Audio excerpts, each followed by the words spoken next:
अन्य सदस्य सुश्री अनुराधा राणा।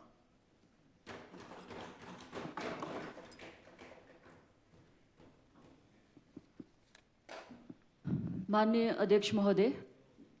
क्योंकि मैं पहली बार इस सदन में मुझे बोलने का मौका मिल रहा है, तो मैं सबसे पहले धन्यवाद देना चाहूँगी इस सदन के माध्यम से अपने विधानसभा क्षेत्र लाहौल स्पीति की जनता का, जिनकी बदौलत आज मैं इस सदन में हूँ और आप सबके समक्ष अपना वक्तव्य व्यक्त कर पा रही हूँ। तो मैं अपनी जनता का बहुत बहुत धन्यवाद और हार्दिक आभार इस सदन के माध्यम से करती हूँ। माननीय अध्यक्ष महोदय, इस गंभीर विषय पे मैंने भी अपने विचार प्रकट करने की कोशिश की थी और उसके लिए आपने समय दिया, इसके लिए मैं हार्दिक आभार आपका भी व्यक्त करती हूँ। हम देख रहे हैं जैसे कि हमसे पूर्व सभी सम्मानित हमारे सदस्य गणों ने अपने विचार रखे और बहुत विस्तृत तौर पे, चाहे वो सत्ता पक्ष की बात की जाए या विपक्ष की, सभी ने विस्तृत तौर पे जो भी हमारे आपदा से प्रभावित जो पूरा हिमाचल प्रदेश उसके बारे में बताया। यदि मैं अपने विधानसभा क्षेत्र लाहौल स्पीति की बात करूं तो हम ये भी देख रहे हैं, वैसे तो कई वर्षों से हम ये चलन देख रहे हैं कि आपदा का जो चलन है पूरे हिमालयन क्षेत्रों में हम देख रहे हैं बढ़ रहा है और ये काफ़ी ज़्यादा इसका प्रभाव बढ़ रहा है। पिछली बार भी हमने एक भयंकर त्रासदी पूरे हिमाचल में देखी, जहाँ पे कई लोगों की जानें भी गई, लोगों के घर तबाह हुए। इसमें मुझे विस्तार पे जाने की आवश्यकता नहीं है, पूरा डाटा आपके पास हमारे यहाँ पे मौजूद है। इसके अलावा अगर लाहौल स्पीति की बात की जाए, और इस वर्ष भी हमने वही त्रासदी देखी, हालांकि इसका प्रभाव पिछले वर्ष के जैसा नहीं था, पर फिर भी हम देखते हैं कि आने वाले समय में ये और अधिक बढ़ सकता है। तो मुझे लगता है कि ये एक सबसे, आज के अगर समय की बात की जाए तो सबसे गंभीर विषय अगर हमारा कोई है तो ये आपदा प्रबंधन है। और ये जो, अगर हम क्लाइमेट चेंज की बात करते हैं, ग्लोबल वार्मिंग की बात करते हैं, तो हम इसको प्रत्यक्ष तौर पे अपने हिमालयन क्षेत्रों में देख रहे हैं, क्योंकि हमारा हिमालयन जो क्षेत्र इतना फ्रेजाइल है।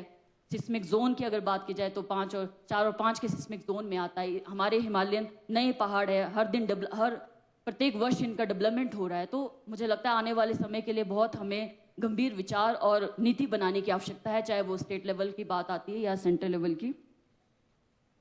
अगर मैं सर अपने विधानसभा क्षेत्र की बात करूं तो मेरी कुछ ऐसी गांव है जो बिल्कुल संकट की मतलब बिल्कुल खत्म होने के कगार पे हैं, और हम ये वेट नहीं कर सकते कि वो दिन आए कि वो सब कुछ खत्म हो जाए। अगर मैं यहाँ पे जिक्र करना चाहूँ तो कुछ ऐसे गांव है, जैसे जालमा पंचायत के, आपने माननीय मुख्यमंत्री महोदय के नॉलेज में है, माननीय हमारे ट्रैवल मिनिस्टर, रेवेन्यू मिनिस्टर के नॉलेज में भी है, उन्होंने स्वयं इस दौरा भी किया। और मैं ये भी कहना चाहती हूँ कि माननीय हमारे मुख्यमंत्री जी के नेतृत्व में पिछले 2 सालों में बहुत बेहतरीन कार्य डिजास्टर के समय हुआ है। चाहे वो गांव-गांव हर लोगों तक पहुंचने की बात हो, चाहे हमारे मुख्यमंत्री महोदय स्वयं जाते हैं, चाहे हमारे मंत्री महोदय या विधायकों के जो कार्य करने का जो तरीका रहा है, उसको हमने सभी ने देखा कि एक बेहतरीन नेतृत्व हमारे मुख्यमंत्री महोदय के द्वारा हुआ है। अगर मैं यहाँ पे जालमा पंचायत की अगर मैं बात करूँ तो उससे हमारे प्रभावित कुछ गाँव हैं, जैसे जसरत है, ताड़ंग है, यहाँ पे मैं जिक्र करना चाहूँगी लिंडूर है, जिसका अस्तित्व बिल्कुल खतरे में है। मयाड़ घाटी का करपट हमारा गांव है, स्पीति का शिचलिंग और संगनम है। आपने हमारे इस पूरे डिजास्टर में अगर मैं बात करूं, अभी तक इस मॉनसून में 22 करोड़ का नुकसान हमारे विधानसभा क्षेत्र में हुआ है, चाहे वो डिफरेंट हमारे डिपार्टमेंट्स के अंतर्गत हो। और एक कैजुअलिटी इसमें एक महिला की हुई थी हमारे स्पीति के संगनम गाँव में, और वो महिला भी अपने बच्चों को बचाने के उसमें खेतों में काम करने के दौरान बाढ़ की चपेट में आकर उसकी मृत्यु हो गई थी, जो बहुत ही अनफॉर्चुनेट था। तो ऐसी त्रासदी आने वाले भविष्य में ना हो, इसके लिए हम कितना तैयार है और क्या हमारी नीतियां होनी चाहिए। वैसे छोटा मुंह बड़ी बात हो जाएगी, पर फिर भी मैं अपनी तरफ से कुछ सुझाव देना चाहूँगी। क्योंकि जैसे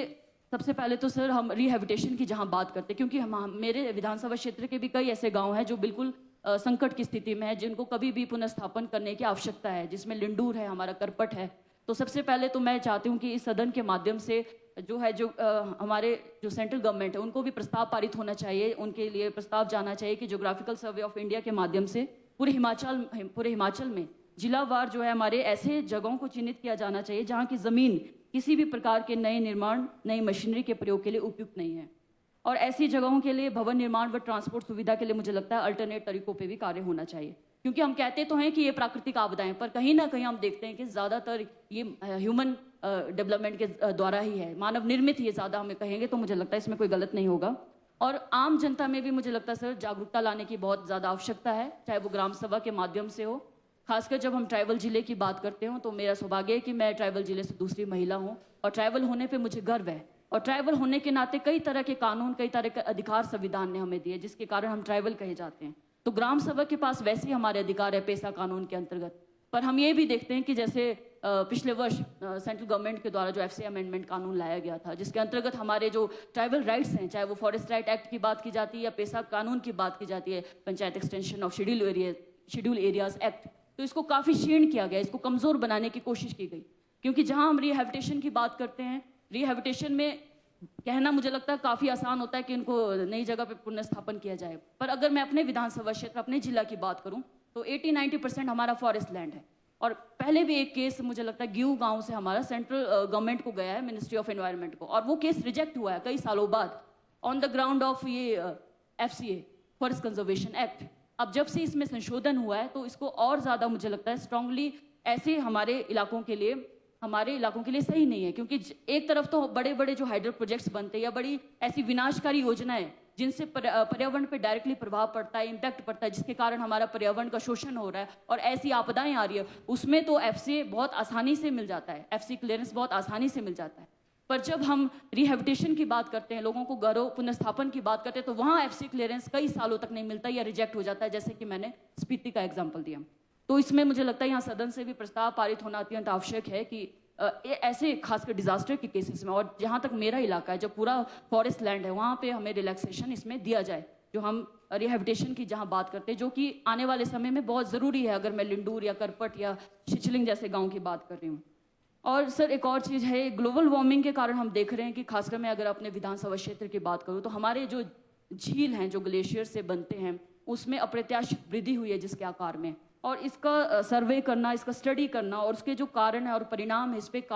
कार्य होना अत्यंत आवश्यक है। तो ये भी मेरी गुजारिश है आपके माध्यम से। और जैसे कि मैंने पहले भी बताया, हमारा हिमाचल प्रदेश सिस्मिक जोन 4 और 5 में आता है और हमारी फ्रेजाइल इकोलॉजिकल सिस्टम है, तो ये बहुत चिंता का विषय है। नए भवन निर्माण में मुझे लगता है भूकंप रोधी तकनीक के बारे में ज़्यादा से ज़्यादा अवेयरनेस वही ग्राम सभा के माध्यम से अगर हो तो बहुत बेहतर रहेगा। और ज़्यादातर मेरे एरिया में हम देख रहे हैं कि जो भी आपदाएं आ रही है, ये बाढ़ की वजह से, नदी का जलस्तर बढ़ने की वजह से, या ग्लॉफ जो इंसिडेंट होता है हमारा, उसकी वजह से हो रहा है। तो नदियों का